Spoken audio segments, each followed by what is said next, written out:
Hello friend, तो कैसे आप सभी स्वागत करते हैं आप सभी कई वस्ती जी को इसमें। तो फ्रेंड आज जो है कि बिहार सिविल कोड क्लर्क परीक्षा 2024 के लिए जो कि 22 दिसंबर को आपका पेपर होने वाला है, उसके लिए कुछ आज जो है कि इंपॉर्टेंट टॉपिक का जो है कि आप सभी को पेपर दे रहे हैं और इसको आपसे शुरू से अंत तक सॉल्व करके जाइएगा। देखिए कल आपका एग्जाम होने वाला है और जाइए बेहतर तरीके से एग्जाम दीजिएगा। आप सभी सबसे पहले इसे कंप्लीट कर लीजिएगा। क्वेश्चन के साथ साथ में आपको इंपॉर्टेंट टॉपिक भी हम कंप्लीट करवा देंगे आज के सेशन में। तो चलिए शुरू करते हैं। सभी एक बार सेशन को लाइक कर लीजिएगा आप सभी। आज का फर्स्ट क्वेश्चन देखिए, पहला क्वेश्चन है कि प्रथम विश्व युद्ध में कुल कितने देशों ने भाग लिया था। Right answer option number C हो जाएगा, कुल 37 देशों ने भाग लिया था। ध्यान रखिएगा आप सभी। देखिए अगर क्वेश्चन पूछा जाए कि पहला विश्व युद्ध शुरू कब हुआ था, तो याद रखिएगा 1914 में शुरू हुआ था और ये आपका 1918 तक चला था। ध्यान रखिएगा। वहीं पर अगर दूसरा विश्व युद्ध की बात किया जाए तो ये आपका 1939 में शुरू हुआ था और ये आपका 1945 तक चला था। ध्यान रखिएगा आप सभी। कब तक चला था जी? 1945 तक चला था, जब जापान पर बम गिरा दिया गया था अमेरिका के द्वारा। उसके बाद जो है कि ये युद्ध समाप्त हो गया था। याद रखिएगा आप सभी कुछ पॉइंट को कि दुनिया में दो सबसे विनाशकारी युद्ध हुआ था, पहला और दूसरा विश्व युद्ध, जिन्होंने पूरी दुनिया को हिलाकर रख दिया था। प्रथम विश्व युद्ध के फ्रेंड 1914 से 18 तक चला था, जिसे हम सभी महान युद्ध के नाम से जानते हैं।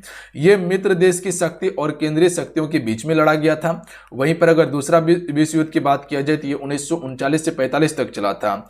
यह लड़ा गया था धुरी राष्ट्र और मित्र राष्ट्र के बीच में, जो कि दो एक लड़ाकू राष्ट्र थे, दोनों राष्ट्रों के बीच में हुआ था।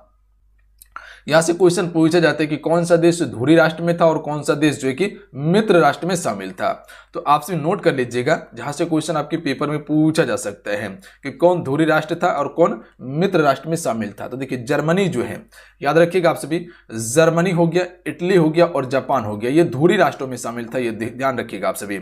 जबकि मित्र राष्ट्र में कौन था? संयुक्त राज्य अमेरिका था, ग्रेट ब्रिटेन था, फ्रांस था और रूस था। ध्यान रखिएगा। तो क्वेश्चन पूछा जाएगा तो याद रखिएगा आप सभी, पूछ लिया जाएगा कि निम्न में से कौन सा धुरी राष्ट्रों में शामिल देश था। तो याद कर लीजिएगा आप सभी, बता दीजिएगा आंसर को।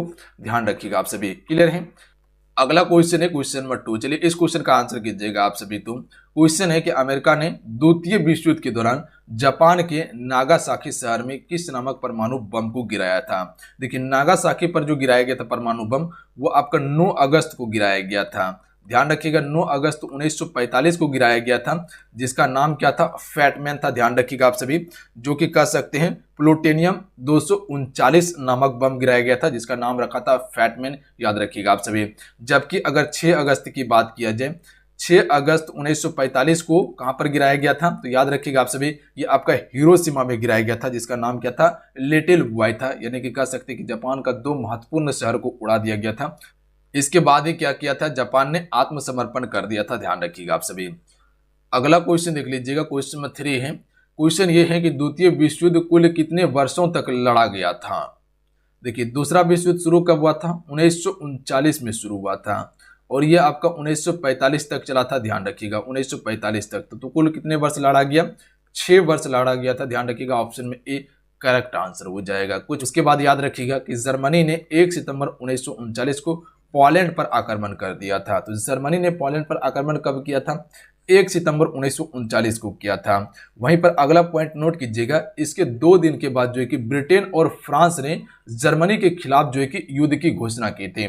किसने? ब्रिटिश और फ्रांस ने किया था। ध्यान रखिएगा आप सभी, किसके विरोध में? जर्मनी के विरोध में किया था। ध्यान रखिएगा, यानी कि जर्मनी के खिलाफ में किया था और इसी ने जो है कि दूसरा विश्व युद्ध को चिन्हित किया था। ध्यान रखिएगा आप सभी। उसके बाद अगला पॉइंट नोट कीजिएगा कि परमाणु बमबारी के बाद जापान ने क्या किया था? आत्मसमर्पण कर दिया था, जो कि अमेरिका ने जापान का 2 शहर उड़ा दिया। उसके बाद जापान ने क्या किया था? आत्मसमर्पण कर दिया था और द्वितीय विश्व युद्ध आखिर में जाके क्या हो गया था? समाप्त हो गया था। तो इतना सब पॉइंट को नोट कर लीजिएगा आप सभी। अगला है कि प्रथम विश्व युद्ध कुल कितने वर्ष तक लड़ा गया था। यानी कि पहला विश्व युद्ध जो हुआ था ये कितने वर्ष तक चला था? 1914 में शुरू हुआ था और 18 तक चला था। तो ये 4 वर्ष लड़ा गया था। ध्यान रखिएगा आप सभी। अगला क्वेश्चन है कि प्रथम विश्व युद्ध के समय अमेरिका का राष्ट्रपति कौन था। जब पहला विश्व युद्ध 1914 में चल रहा था तो उस समय अमेरिका का राष्ट्रपति कौन था? वुडरो विल्सन था। ध्यान रखिएगा, ऑप्शन में सी करेक्ट आंसर हो जाएगा। ध्यान रखिएगा कौन था जी? वुड्रो विल्सन था। क्वेश्चन पूछा जा सकता है आपके पेपर में। अगला क्वेश्चन देख लीजिएगा। क्वेश्चन है कि द्वितीय विश्व युद्ध के समय अमेरिका का राष्ट्रपति कौन था? 1939 में शुरू हुआ था। इस समय अमेरिका का राष्ट्रपति कौन था? ऑप्शन में बी करेक्ट आंसर हो जाएगा फ्रैंकलिन डिलानो रूजवेल्ट, जो कि द्वितीय विश्व युद्ध के समय अमेरिका का राष्ट्रपति था। अगला क्वेश्चन देख लीजिएगा। क्वेश्चन है कि प्रथम विश्व युद्ध का तात्कालिक कारण क्या था? ये काफी इंपॉर्टेंट है आपके लिए। तो प्रथम विश्व युद्ध का तात्कालिक कारण था ऑस्ट्रिया के राजकुमार फर्डिनेंड की हत्या। ध्यान रखिएगा आप सभी, ये जो है कि एक प्रमुख कारण था। जो ऑस्ट्रिया का राजकुमार था फर्डिनेंड, इसकी हत्या कर दिया गया था और यहीं से जो है कि प्रथम विश्व युद्ध शुरू हो चुका था। ध्यान रखिएगा आप सभी, याद रहेगा आप सभी को, ध्यान रखिएगा आप सभी। अगला क्वेश्चन देख लीजिएगा। क्वेश्चन है कि प्रथम विश्व युद्ध के समय ब्रिटेन का प्रधानमंत्री कौन था? फ्रेंड जितने भी जुड़े हुए हैं आप सभी सेशन को लाइक जरूर कीजिएगा, इतना सा काम जरूर कर लीजिएगा। देखिए आप सभी के लिए हम 100% देते हैं, इतना मेहनत करके आप सभी के लिए हम कंटेंट तैयार कर रहे हैं ताकि आप पेपर में प्रश्न बेहतर तरीके से बना सके, आपका पेपर में प्रश्न छूटे ना। तो मेरा जो है 100% आपके लिए है। तो आपको सिर्फ क्या करना है, क्लास को लाइक करके कम से कम 1 से 2 ग्रुप में आप शेयर जरूर किया कीजिए अपने दोस्तों में जो भी तैयारी कर रहा है। प्रथम विश्व युद्ध के समय ब्रिटेन का प्रधानमंत्री कौन था? राइट आंसर ऑप्शन में डी हो जाएगा लॉयड जॉर्ज, जो है ये प्रथम विश्व युद्ध के समय ब्रिटेन का प्रधानमंत्री था। अगला है वर्साई की संधि कब हुआ था? चलिए इस क्वेश्चन का आंसर कीजिएगा आप सभी। देखिए वर्साई की संधि की अगर बात किया जाए तो 28 जून 1919 को वर्साई की संधि हुआ था। तो ऑप्शन नंबर बी बिल्कुल करेक्ट आंसर हो जाएगा। डेट को याद रखिएगा, डेट पूछा जा सकता है आपके पेपर में। तो वर्साई की संधि कब हुआ था? 28 जून 1919 को हुआ था। अगला क्वेश्चन है 10 नंबर, प्रथम विश्व युद्ध का शुरुआत जो कि फ्रेंड ये कब हुआ था? यहाँ पर आप सभी 14 कर लीजिएगा सभी को, ये 18 लिखा हुआ है, टाइपिंग मिस्टेक है, 14 कर लीजिएगा आप सभी। तो ये जो शुरू हुआ था 28 जुलाई 1914 को हुआ था। ध्यान रखिएगा आप सभी, कब हुआ था जी? 28 जुलाई 1914 को आपका पहला विश्व युद्ध शुरू हुआ था। ध्यान रखिएगा आप सभी, और ये 1918 तक चला था। तो डेट के साथ में याद रखिएगा, हो सकता है अगर डेट के साथ में पूछ लिया जाए तो आंसर कर लीजिएगा आप सभी। आइए थोड़ा सा राष्ट्रीय उद्यान को देख लीजिए आप सभी, क्योंकि यहाँ से क्वेश्चन पेपर में पूछा जाता है। क्वेश्चन है कि दुधवा राष्ट्रीय उद्यान ये कहाँ पर है? उत्तर प्रदेश में है।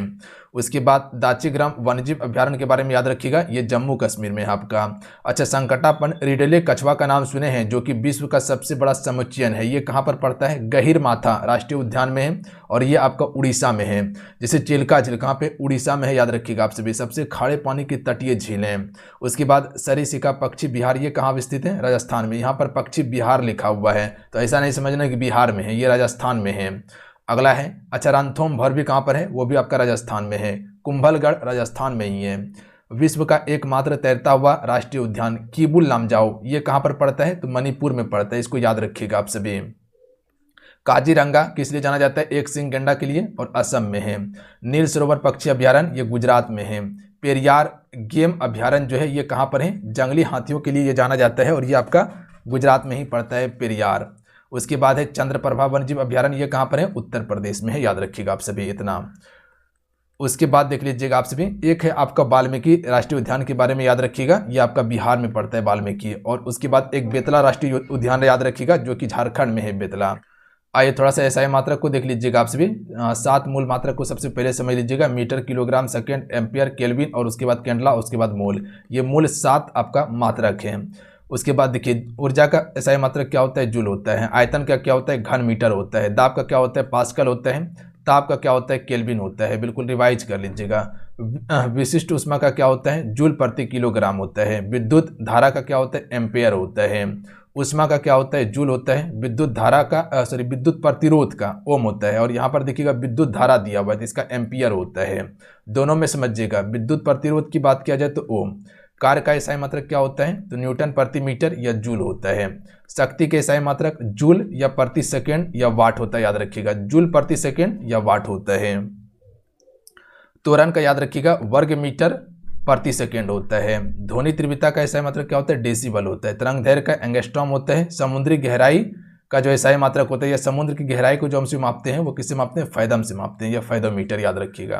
अब थोड़ा सा बिहार से संबंधित देख लीजिएगा, यहाँ से क्वेश्चन पूछ लिया जाता है कि बिहार का गठन कब हुआ था, 22 मार्च 1912 को हुआ था और 22 मार्च को बिहार दिवस मनाया जाता है। राजधानी पटना में है, जनसंख्या इसका कितना है, 10,40,99,452 है, हालांकि इससे अधिक हो चुका है। क्षेत्रफल इसको याद रखिएगा क्योंकि क्षेत्रफल से क्वेश्चन बिहार दरोगा में भी पूछा गया है, तो 94,163 वर्ग किलोमीटर है। कुल जिला 38 है, उच्च न्यायालय इसका पटना में है। अब आइए थोड़ा सा यहाँ पर आप सभी रासायनिक सूत्र को देख लीजिएगा, जैसे कि नीला थोथा कॉपर सल्फेट इसका रासायनिक नाम है और सूत्र क्या होता है, तो CuSO4 होता है। जिप्सम जिसे हम सभी कैल्शियम सल्फेट के नाम से जानते हैं, सूत्र क्या है, CaSO4 × 2H2O होता है। उसके बाद एल्कोहल का रासायनिक नाम क्या है, एथिल एल्कोहल, याद रखिएगा आप सभी, और इसका रासायनिक नाम सूत्र क्या है, C2H5OH होता है। उसके बाद लाफिंग गैस के बारे में याद रखिएगा, जिसे नाइट्रस ऑक्साइड कहते हैं, N2O के नाम से जाना जाता है। नौसादर का रासायनिक नाम क्या है, ओमोनियम क्लोराइड है, याद रखिएगा। नीला थोथा अभी बता दिया आपको, ये एक ही चीज़ है। उसके बाद आइए थोड़ा सा आप सभी समझिएगा, कुछ आपका एग्रीकल्चर से संबंधित आपसे याद रखिएगा अध्ययन को, जैसे कह सकते हैं कि एपीकल्चर, ये किससे संबंधित है, मधुमक्खी पालन से संबंधित है। सेरीकल्चर रेशम कीट पालन के अध्ययन से संबंधित है। पीसीकल्चर मत्स्य पालन के अध्ययन से। माइकोलॉजी कवकों के अध्ययन से है। फाइकोलॉजी शैवालों के अध्ययन से है। एंथियोलॉजी पुष्पों के अध्ययन से है। पोमोलॉजी फलों का अध्ययन, उसके बाद ऑर्निथियोलॉजी पक्षियों का अध्ययन किया जाता है इसमें। एक्थियोलॉजी में मछलियों का अध्ययन होता है और एंटेमोलॉजी में कीटों का अध्ययन किया जाता है। डेंट्रोलॉजी में वृक्ष एवं झाड़ियों का अध्ययन किया जाता है। ऑफियोलॉजी में सर्पों का अध्ययन होता है।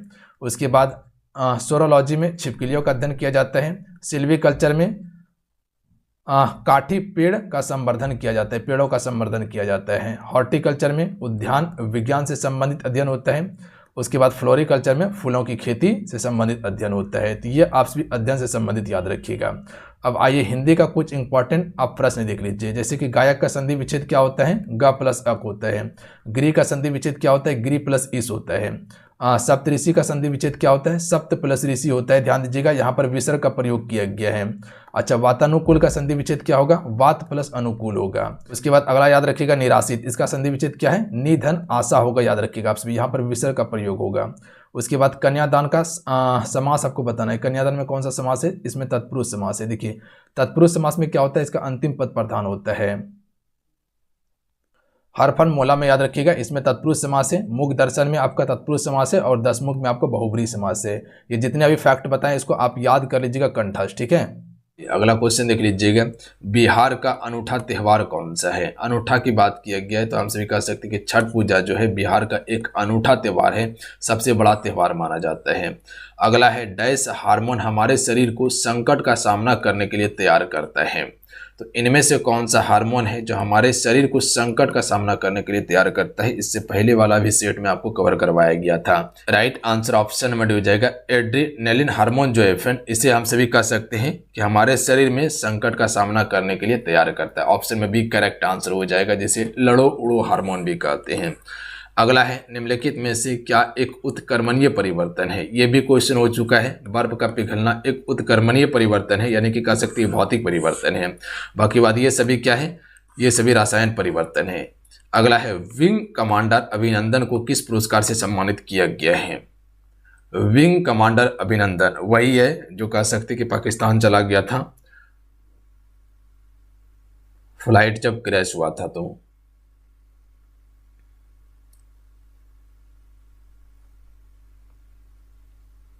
ऑप्शन में एक करेक्ट आंसर होगा, वीर चक्र दिया गया था, ध्यान रखिएगा आप सभी। परमवीर चक्र जो है ये कह सकते हैं कि जो सेना को दिया जाता है उसमें सबसे शक्तिशाली जो चक्र होता है वो परमवीर चक्र होता है, यानी कि सबसे ऊंचा कह सकते हैं। अगला है हमारे संविधान में कितने अनुच्छेद और अनुसूचियां हैं। तो देखिए मूल रूप से अगर बात किया जाए तो 12 अनुसूची और 395 अनुच्छेद हैं, ध्यान रखिएगा मूल रूप से। पर अनुच्छेद की बात किया जाए तो वो अनुच्छेद अभी बढ़ गया है, जैसे कि अनुच्छेद जैसे कह सकते हैं कि 51 ए जोड़ा गया है ना। तो ये सभी जोड़ के लमसम 400 450 से प्लस हो चुका है। निम्नलिखित में से कौन बौद्ध धर्म की पवित्र पुस्तक में से एक है। त्रिपिटक। अगला है निम्नलिखित में से कौन सा राज्य लोअस्क का प्रमुख उत्पादक है, यानी कि लोहा का सबसे अधिक उत्पादन जो करता है वो कौन सा राज्य करता है, तो ध्यान रखिएगा उड़ीसा राज्य करता है। देखिए अगर बात किया जाए कि झारखंड में जो है कि कोयले का खदान जो है सबसे अधिक है, यानी कि कोयले का भंडार जो है वो सबसे अधिक झारखंड के पास है, ध्यान रखिएगा। जबकि कोयले उत्पादन में झारखंड तीसरा नंबर पे आता है। सबसे अधिक कोयला का उत्पादन छत्तीसगढ़ करता है, ध्यान रखिएगा। और टीन भी सबसे अधिक उत्पादन छत्तीसगढ़ ही करता है। अच्छा, बेला डेला किसके लिए प्रसिद्ध है, तो ध्यान रखिएगा लो एस के लिए प्रसिद्ध है, जो कि छत्तीसगढ़ में स्थित है बेला डेला। पन्ना का खान हीरे के लिए प्रसिद्ध है, जो कि मध्य प्रदेश में है। अगला है राष्ट्रीय मतदाता दिवस किस तिथि को मनाया जाता है, राइट आंसर हो जाएगा ऑप्शन नंबर सी, 25 जनवरी को हर एक वर्ष हम सभी राष्ट्रीय मतदाता दिवस मनाते हैं। अगला है मुख्यमंत्री की नियुक्ति संविधान के किस अनुच्छेद के तहत की जाती है, तो देखिए मुख्यमंत्री की नियुक्ति जो होता है वह अनुच्छेद 163 के तहत, ध्यान रखेंगे आप सभी। अगला है भारत में पहली बार महिलाओं को मताधिकार कब प्राप्त हुआ था, यानी कि मत देने का अधिकार जो मिला महिलाओं को वो 1926 से मिला था। यही से याद रखिएगा 1924 में पहला बेलगांव अधिवेशन में महात्मा गांधी जी ने भाग लिया था। अगला है भारत की निर्वाचन पद्धति में निम्न में से किस देश निर्वाचन पद्धति के अनुरूप है, यानी कि भारत का जो निर्वाचन पद्धति है वो किस देश की निर्वाचन पद्धति के अनुरूप है, तो right answer option number C हो जाएगा ब्रिटेन की निर्वाचन के अनुरूप है, ध्यान रखिएगा। क्योंकि कह सकते हैं कि ज़्यादातर कह सकते हैं कि जो ब्रिटेन के द्वारा शुरू किया गया था वही अभी तक चल रहा है। भारत शासन अधिनियम 1935 जो देखते हैं आप सभी, ये क्या है, ब्रिटेन के द्वारा शुरू किया गया एक अधिनियम था, जो कि भारत जब संविधान बना था तो इसी से बहुत सारा चीज़ लेके संविधान को तैयार कर दिया गया है। तो ये जो है ब्रिटेन के अनुरूप है। कह सकते हैं कि इंग्लैंड का गुलाम ही था, ब्रिटेन का गुलाम था अपना भारत। तो जितना भी चीज़ है करीब करीब आपको ब्रिटेन का ही अनुरूप आपको देखने के लिए मिलेगा। जो भारत शासन अधिनियम 1935 आप सभी देखते हैं, ये किसके द्वारा शुरू किया गया था, इसी के द्वारा ब्रिटेन के द्वारा शुरू किया गया था। जब संविधान का निर्माण हुआ था तो बहुत सारा चीज़ जो है कि इसी से ले लिया गया, लमसम 85% हिस्सा। अगला है जितना भी सोर्स कर सकते हैं, भारतीय संविधान के किस अनुच्छेद में निर्वाचन आयोग के लिए प्रावधान है। देखिए निर्वाचन आयोग की बात किया गया है तो अनुच्छेद 324 में है, ध्यान रखेंगे बी करेक्ट आंसर होगा। अगला क्वेश्चन देख लीजिएगा, यदि किसी चली हुई वस्तु के वेग को दोगुना कर दिया जाए तो उसका गतिज ऊर्जा 4 गुनी हो जाएगी, ध्यान रखिएगा। गतिज ऊर्जा 4 गुनी होगी, सी करेक्ट आंसर होगा। क्वेश्चन को समझिएगा, यदि किसी चली हुई वस्तु के वेग को दोगुना कर दिया जाए, याद रखिएगा वेग को अगर दोगुना किया जाए तो गतिज ऊर्जा 4 गुनी होगी। अगला है पदार्थ के संवेग और वेग के अनुपात से कौन सी भौतिक राशि प्राप्त की जाती है, इससे द्रव्यमान प्राप्त की जाती है, ध्यान रखिएगा। तो पदार्थ के संवेग और वेग के अनुपात से द्रव्यमान प्राप्त की जाती है। अगला है वस्तु को गर्म करने पर उसके अणु की चाल बढ़ जाती है, याद रखिएगा। अगर वस्तु को गर्म करेंगे तो उसके अणु की चाल बढ़ जाएगी। अगला है निम्नलिखित में से कौन सा एक सदिश राशि नहीं है। देखिए सदिश राशि क्या होता है, जिसमें एक निश्चित दिशा हो, जैसे बल हो गया, विस्थापन हो गया, ये सभी क्या है, सदिश राशि है। अदिश राशि क्या होता है, जिसका कोई निश्चित दिशा नहीं हो, जैसे चाल हो गया, लंबाई हो गया, द्रव्यमान हो गया, आयतन हो गया, ये इसका कोई निश्चित दिशा नहीं होता है। तो इसमें कौन सा एक सदिश राशि नहीं है, तो अभी आपको बताया कि द्रव्यमान सदिश राशि नहीं, जबकि आपका संवेग हो गया, वेग हो गया, कोणीय वेग हो गया, ये सभी क्या है आपका सदिश राशि है। देखिए संवेग जहां पर लगाएंगे वहीं लगेगा, बल जहां पर लगाएंगे वहीं लगेगा, ध्यान रखिएगा। पर चाल और दिशा द्रव्यमान का कोई निश्चित दिशा नहीं होता है। अगला क्वेश्चन देख लीजिएगा, क्वेश्चन है ल्यूमेन किसका मात्रक है। देखिए ल्यूमेन जो मात्रक होता है वो ज्योति फ्लक्स का होता है। और अभी कैंडला के बारे में बताएं, कैंडला किसका है, ज्योति तीव्रता का है। अगला क्वेश्चन है समुद्र में प्लवन करने आइसो वर्ग का कितना भाग समुद्र की सतह के ऊपर आता है या रहता है, तो 1/10 भाग रहता है, ध्यान रखिएगा। कितना रहता है, 1/10 भाग। अगला क्वेश्चन देखिए, अगला क्वेश्चन ये बन रहा है कि न्यूटन के पहले नियम को भी कहते हैं। तो आप सभी को बताए थे न्यूटन के पहले नियम के बारे में कि संसार में जितने भी वस्तु हैं तब तक उसी अवस्था में रहेगा जब तक उसमें कोई बाह्य बल ना लगाया जाए।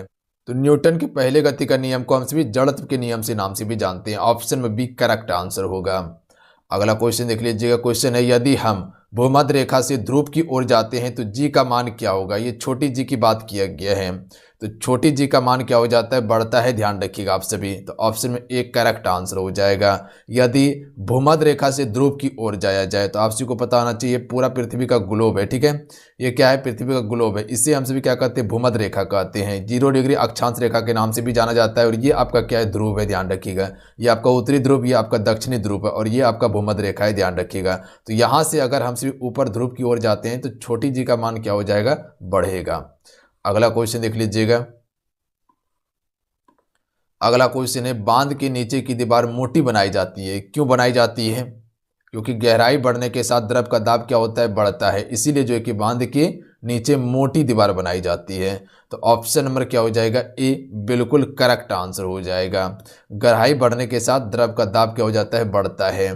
अगर पतला दीवार बनाएगा तो टूट जाएगा। अगला है, यंग प्रतिस्थापन गुणांक का एसआई मात्रक क्या है? राइट आंसर ऑप्शन में हो जाएगा न्यूटन प्रति मीटर स्क्वायर होता है। अगला क्वेश्चन देख लीजिएगा, हवाई जहाज में फाउंटेन पेन से स्याही बाहर निकल आती है क्योंकि? तो right answer option number A हो जाएगा, ऊंचाई बढ़ने से क्या होता है, वायु दाब में कमी आ जाती है, इसीलिए क्या होती है, फाउंटेन पेन से स्याही बाहर निकलने लगती है हवाई जहाज में।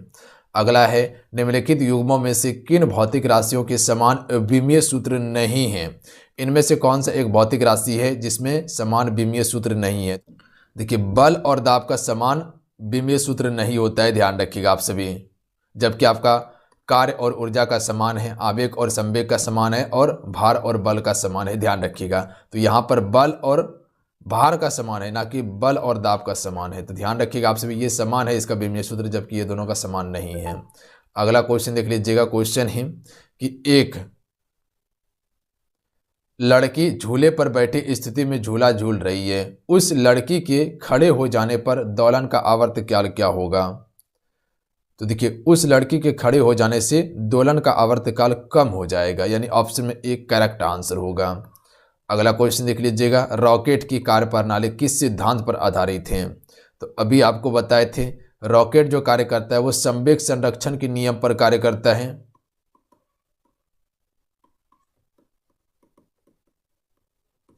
संवेग संरक्षण के नियम पर कार्य करता है या न्यूटन के तीसरे गति के नियम पर कार्य करता है? तो ऑप्शन में ए यहाँ पर करेक्ट आंसर होगा।